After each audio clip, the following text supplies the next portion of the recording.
আর গরম নাই না আসসালামু আলাইকুম সবাইকে। আমি মোহাম্মদ আফরোজুর রহমান ইমন। বর্তমানে পড়াশোনা করতেছি রুয়েট সিএসসি ডিপার্টমেন্টে।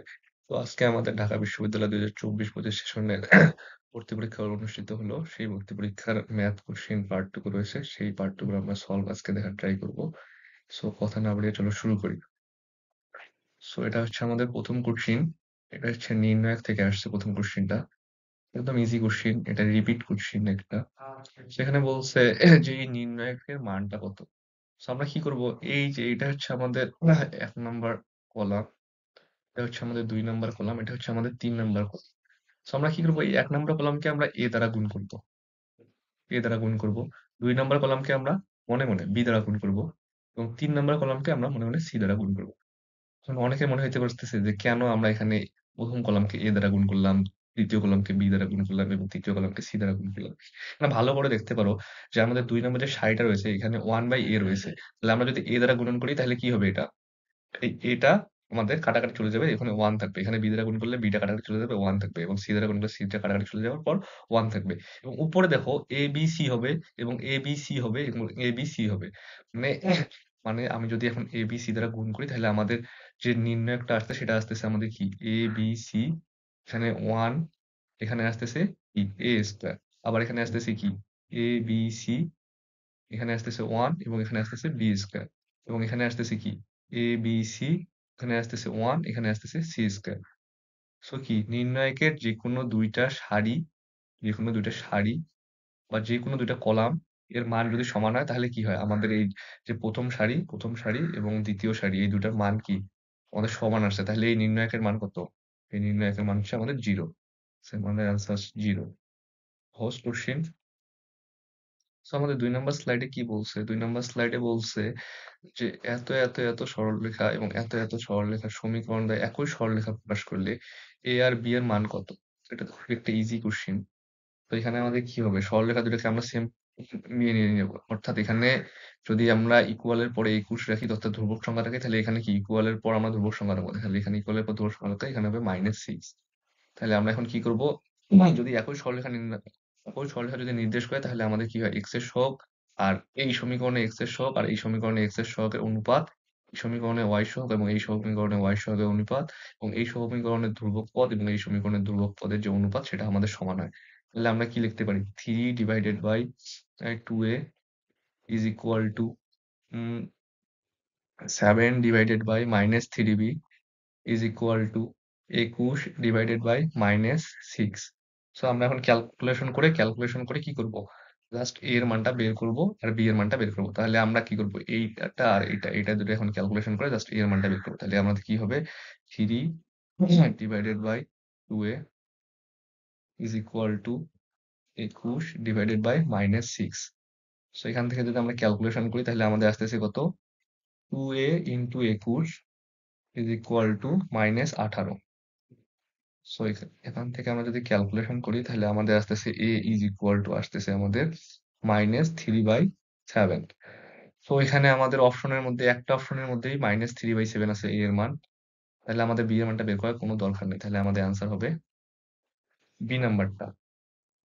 যাই। সো এই স্লাইডে আমাদের কি বলছে যে sec inverse x is equal two cosec inverse y হলে নিচের কোনটি সত্য? সো এটা হচ্ছে আমাদের বিপরীত ত্রিকোণমিতি অধ্যায় থেকে একটা কোশ্চেন আসছে। এখানে বলছে যে sec inverse x is equal two যদি cosec ইনভার্স y, সরি এখানে ইনভার্স হবে cosec ইনভার্স y যদি হয় তাহলে আমাদের কোন সমীকরণটা সত্য সেটা আমাদের বের করতে বলছে। তাহলে আমরা কি করব? যেকোনো একটাকে আমরা কনভার্ট করে, যদি আমরা চাই তাহলে sec কে কনভার্ট করে cosec এ নিয়ে যেতে পারি বা cosec কে কনভার্ট করে sec এ নিয়ে যেতে পারি। তাহলে আমি কি করি? একটা ত্রিভুজ আঁকাই। এটা হচ্ছে আমাদের একটা সমকোণী ত্রিভুজ। এটাকে মনে, মনে আমি কোণ বিবেচনা করি। তাহলে cosec মানে কি? cosec মানে হচ্ছে অতিভুজ ডিভাইডেড বাই লম্ব। তাহলে আমাদের ভূমি আসতেছে কত? √y square -1। তো এখানে আমরা লিখতে পারি sec inverse x is equal two sec inverse কি লিখতে পারি? sec মানে হচ্ছে অতিভুজ ডিভাইডেড বাই ভূমি। তাহলে অতিভুজ এখানে হচ্ছে y ডিভাইডেড বাই ভূমি হচ্ছে এখানে √y স্কয়ার -1। তাহলে উভয় পক্ষ থেকে sec কাটা যাবে। তাহলে এখানে আমাদের থাকতেছে কত? x is equal to y divided by root over y square minus 1। So আমরা এখন কি করব, আমরা এখন এটাকে বর্গ করব। সো আমরা এখন কি করব, আমরা যখন এটাকে আমরা যদি এটাকে উল্টার পর বর্গ করি, তাহলে এখানে হবে 1/x square is equal two কি হবে, উপরে থাকবে y square minus 1 divided by y square. So এটাকে আমরা কি লিখতে পারি, 1/x square is equal to 1 - 1/y square. So এটা আমরা লিখতে পারি 1/x square plus 1/y square is equal to 1। So আমাদের অ্যান্সার হচ্ছে বি নাম্বারটা। নেক্সট স্লাইডে যাই। সো আমাদের নেক্সট স্লাইডে কি বলছে, নেক্সট স্লাইডে বলছে একটা অন্তরীকরণ করতে। সে অন্তরীকরণটা বলা আছে যে এফ অফ এক্স, একটা ফাংশন দেওয়া আছে রুট ওভার 1 - √x। সেটাকে আমরা এখন অন্তরীকরণ করবো, অর্থাৎ D F of X divided by কিসের সাপেক্ষে, এফ অফ এক্স এর সাপেক্ষে। তো এটাকে যখন অন্তরীকরণ করি, তাহলে প্রথমে আমরা কি করবো, রুটের অন্তরীকরণ করবো। রুটের অন্তরীকরণ করলে হবে কি, 1/2 রুট ওভার এক্স। এক্স এর জায়গায় কি আছে, এক্স এর জায়গায় আছে 1 - √x। এখন আমরা চেইন রুল অনুসারে আরেকবার অন্তরীকরণ করতে হবে। আরেকবার অন্তরীকরণ করলে -√x এ অন্তরীকরণ করলে কি হবে, -1/2 √x।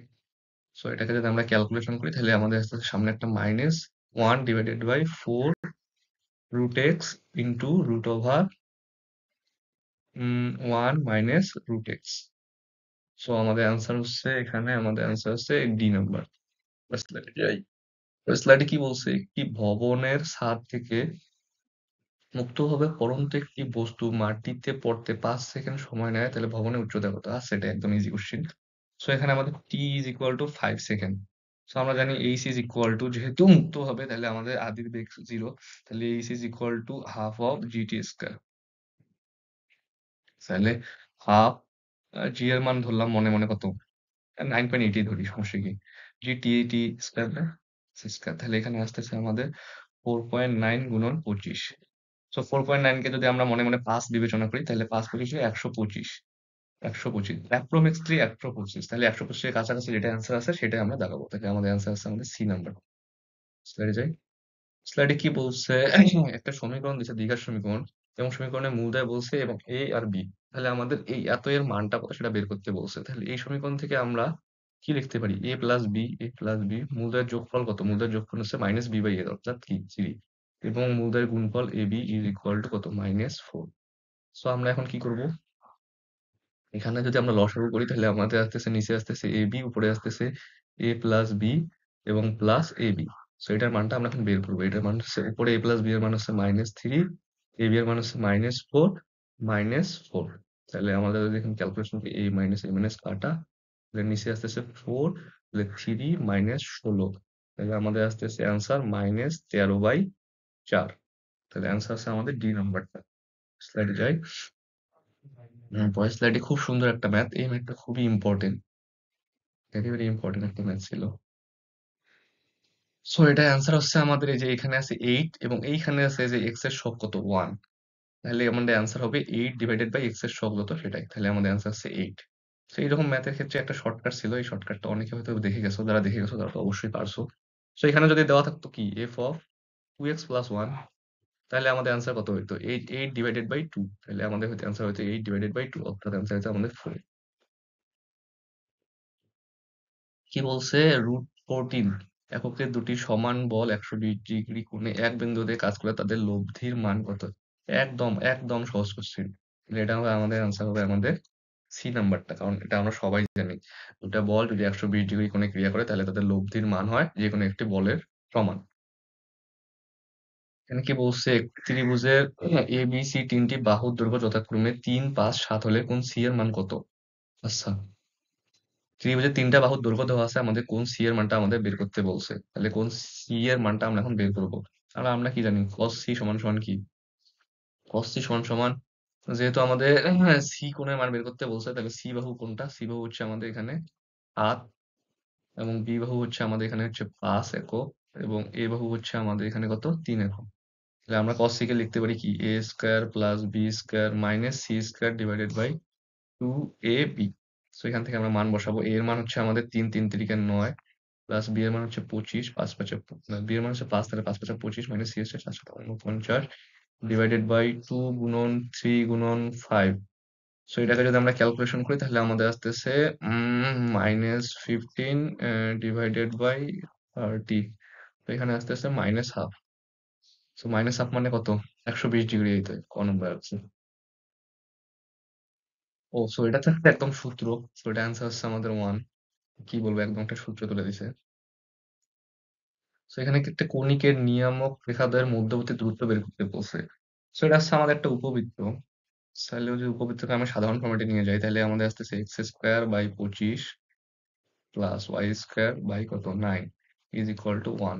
সো আমাদের এখানে এ কত, এ ইজ ইকুয়াল টু 5 এবং বি ইজ ইকুয়াল টু 3। তাহলে আমাদের ই কত, E is equal to root over 1 minus 9 by 25। তাহলে আমাদের আসতেছে 4/5। সো নিয়ামক রেখাদ্বয়ের মধ্যবর্তী দূরত্ব, নিয়ামক রেখাদ্বয়ের মধ্যবর্তী দূরত্ব সেটা আমরা সবাই জানি। নিয়ামক রেখাদ্বয়ের মধ্যবর্তী দূরত্ব হচ্ছে 2a divided by E. So এখানে আমরা বসাবো 2 গুণন a এর মান কত, a এর মান আমরা জানি 5, আর ই এর মান কত, ই এর মান হচ্ছে 4/5। তাহলে আমরা যদি এখন ক্যালকুলেশন করি তাহলে আমাদের আসতেছে 2 ইন্টু 5 ইন্টু 5 ডিভাইডেড বাই 4। তাহলে এখানে যদি আমরা কাটাকাটি করি তাহলে আমাদের আসতেছে 25/2, 25/2। সো আমাদের অ্যান্সার হচ্ছে এ নাম্বারটা, 25/2।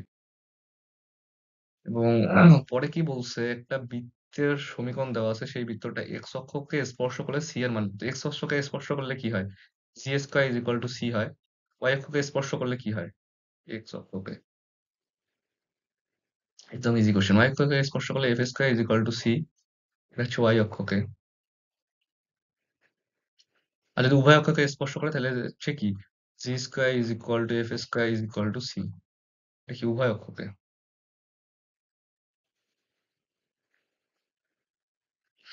সো আমাদের যেহেতু এক্স অক্ষকে স্পর্শ করছে তাহলে G square is equal to C, তাহলে জি এখানে কত, 2। 2 এ যদি স্কোয়ার করা হয় তাহলে হয় 4, তাহলে অ্যান্সার হচ্ছে আমাদের 4। তারপরে কি বলছে, একটা ইন্টিগ্রেশনের ম্যাথ দিছে এটা, যে বলছে যে y ইজ ইকুয়াল টু এত এবং x অক্ষ দ্বারা আবদ্ধ যে ক্ষেত্র রয়েছে তার ক্ষেত্রফল কত। সো এটা আমরা কিভাবে করব। সো এটা আমরা যদি ইন্টিগ্রেশন করি, এই y কে যদি আমরা ইন্টিগ্রেশন করি তাহলে ইন্টিগ্রেশন করব কত থেকে কত পর্যন্ত। তাহলে ইন্টিগ্রেশন করব, তাহলে আমরা যদি y এর জায়গায় 0 ধরি তাহলে 2x মাইনাস এক্স স্কোয়ার। তাহলে আমাদের এখানে x এর মান আসতেছে সে 2,0।